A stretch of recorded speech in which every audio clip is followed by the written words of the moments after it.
هەماهەنگی هەردوو وەزارەتی پەروەردە و تەندروستی حکوومەتی هەرێم بڕیارە پێش دەستپێکردنەوەی ساڵی خوێندنی 2021-2022 تەواوی مامۆستایان ڤاکسینی کۆڕۆنا وەربگرن. لە سنووری سۆران چەند ناوەندێکی تەندروستی تایبەت کراوە بە پێدانی ڤاکسین بە مامۆستایان بۆەوەی کاراسانی زیاتر بۆ هەوڵاتیان بکرێت و پێدانی ڤاکسین ڕێکارەکانی پێدانیش خێراتر بکەین.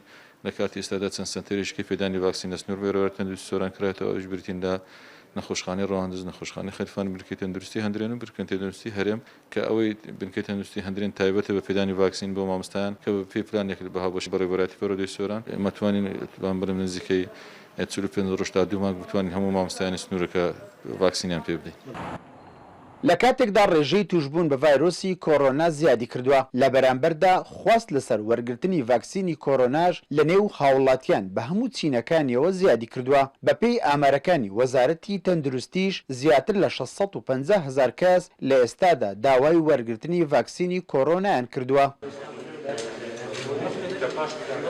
بە هەمانجی وەزارەتی تەندروستی و وەزارەتی پەروەردە ڕێککەوتونەکە پێویستە مامۆستا بەڕێزەکانیش بێن ئەم ڤاکسینە وەربگرن و لە ئێستاداش هەر کاتێک ئامادە باشیان تێدا هەبوو ئەو ڕێژەیە کە مامۆستا لە سنوور بەڕێوەبەراتی پەروەردەی چۆمان هەیە ئێمە ئامادەین کە ڤاکسینیان پێ بدەین.